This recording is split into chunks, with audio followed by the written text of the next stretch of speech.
Hong Kong, once a glittering beacon of global finance, is now drowning in Beijing's economic storm. The city that once rivaled New York and London with its free markets, low taxes, and independent courts, has lost its edge. Since the 1997 handover, Hong Kong has been pulled ever deeper into China's orbit, and piece by piece, its unique strengths have been dismantled. The 2019 protests and the 2020 national security law only sped up the collapse. Now, China's deep recession is battering Hong Kong from every angle, political, social, and economic. Signs of breakdown are everywhere. Wage arrears have exploded into the tens of millions, triggering road blockades, strikes, and angry demonstrations. Construction workers are climbing scaffolding, waving banners, and demanding their wages, while police are deployed to suppress the unrest. But construction isn't the only casualty. The catering industry, once booming, is on its knees. Restaurants across the city are being gutted by debt, bankruptcies, and unpaid salaries.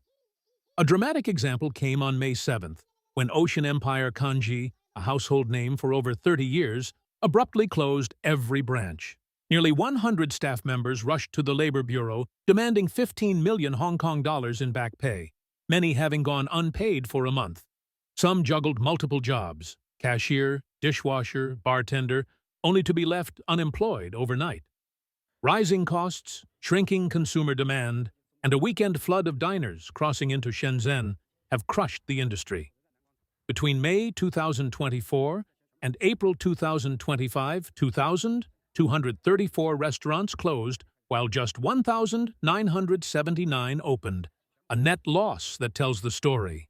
Already this year, 13 major chains have gone under. Each collapse leaves behind lawsuits, mounting debts, and shattered livelihoods.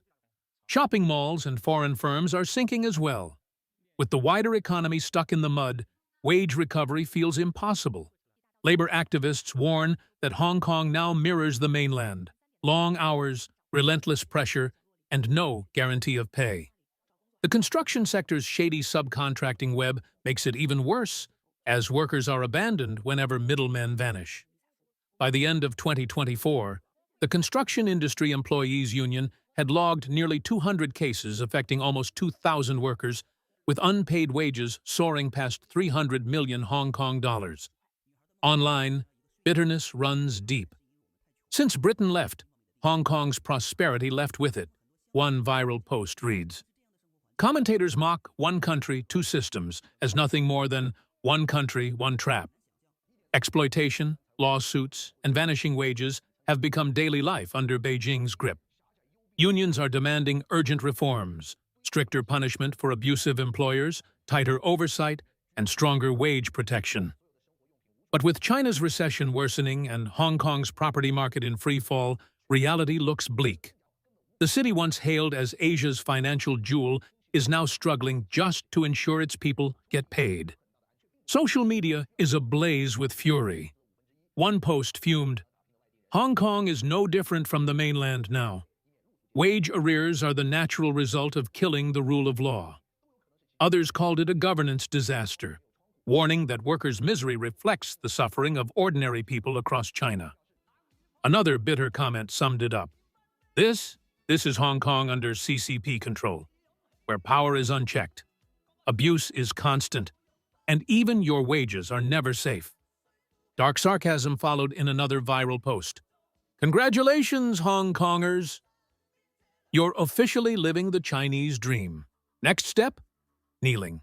They'll make you kneel when you protest, slap you with health codes, block you from Beijing, cut off your internet, freeze your bank accounts, label you as troublemakers, and if none of that works, they'll lock you in a psychiatric ward. The city's collapse is about more than economics. It's about people leaving. The middle class is fleeing in droves. Beijing's answer? The so-called Quality Migrant Admission Scheme. Officially, it's designed to attract global talent, but in reality, over 90% of new arrivals are tied to the party. Critics say the plan is obvious. Empty the city of its own people and replace them with Beijing's loyal elite. State-run outlets now openly push the chilling slogan, "Keep Hong Kong, not its people." That phrase has shaken residents to the core, fueling fears that the city is being rebuilt as just another mainland clone. The promise of one country, two systems lingers on paper, but in practice, few believe it anymore. When the Basic Law was signed, Beijing promised Hong Kong's freedoms until 2047. After that, silence. Independent analyst David Webb delivered a scathing warning at the Foreign Correspondents' Club this May. Hong Kong's uniqueness came from its contrast with the mainland. We once had a lean government focused on essentials, education, healthcare, a safety net. But we've slid into Beijing-style central planning, his warning cut deep. After 2047, what will law students even study? Hong Kong law or Chinese law? He ended with a blunt truth. Our prosperity came from laissez-faire policies. That era is finished. The real question now is not just whether Hong Kong's economy can recover, but whether the city can ever reclaim its freedom, trust, and identity. Shanghai is buckling under its own storm. Panic has swallowed the housing market, and even the city's wealthiest families are dumping properties at lightning speed. For everyday residents, this isn't just a housing slump, it feels like the opening act of chaos. One woman admitted in terror, "I checked the listings last night. My hands shook. Over 160,000 homes are up for sale." The frenzy is everywhere. Neighbors don't ask where you live anymore. They ask whether you've sold yet. Prices are collapsing at a pace no one thought possible. In Pudong, apartments once worth 80,000 yuan per square meter are now going for 65,000. On the outskirts, some blocks have more than 400 listings, many priced below 2019 levels. Those who sold early are hailed as wise. Everyone else is told the same brutal advice: sell now or sink with the market. With some homes losing nearly half their value, this is no longer a buyer's paradise. It's a flashing red warning, exposing the shaky core of China's real estate empire. Shanghai's property dream is unraveling in real time. Once the crown jewel of China's market, it has turned into a nightmare. For years, luxury apartments weren't just homes, they were proof of wealth, safe investments, and symbols of China's rise. But now, Beijing, Shenzhen, and other big cities are caught in the same spiral. In Beijing, luxury flats remain unsold even with heavy discounts.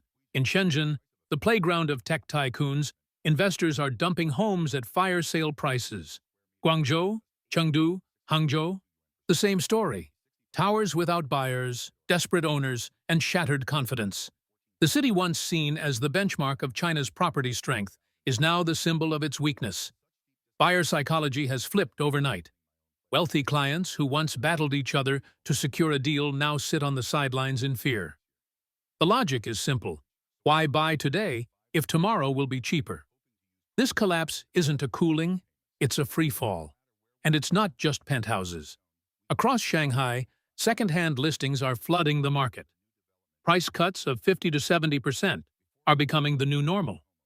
By late 2024, when real estate giant Vanke buckled under crushing debts, denial was no longer possible. China's property empire was falling apart nationwide. The panic has spilled onto Chinese social media. A chilling phrase went viral: "Shanghai people fleeing Shanghai." Commenters insist this isn't just about money, it's about survival. Shanghai, sitting on the Taiwan Strait, lives under the shadow of conflict. Whispers of war make many believe selling and leaving now is the only way to stay safe. One viral video from 61-year-old Mr. Kong drove the point home. He warned the city's housing crash could spin out of control. His reasoning? Two forces colliding at once: fears of war along the coast and an economic collapse that is pushing families to retreat to cheaper inland provinces. Population shifts reveal the same pattern. Smaller western cities are gaining people, while megacities like Shanghai are losing them. The most telling sign? China's rich elite are leaving the country altogether. From Singapore to Tokyo, from London to Los Angeles, wealthy families are quietly securing escape routes. Their silent exodus delivers a harsh message. Even the people who gained the most from China's boom have lost faith in its future. For ordinary Shanghainese, the suffering is suffocating. Daily conversations drip with despair. One woman asked, "Why does Shanghai feel poorer than second- or third-tier cities?" She said friends in the charging station business estimate the city has lost 2 to 3 million people in just 2 years. And it's not only migrant workers. Lifelong locals are leaving too. Skyrocketing healthcare costs, crushing tuition fees, and unbearable living expenses are driving families out.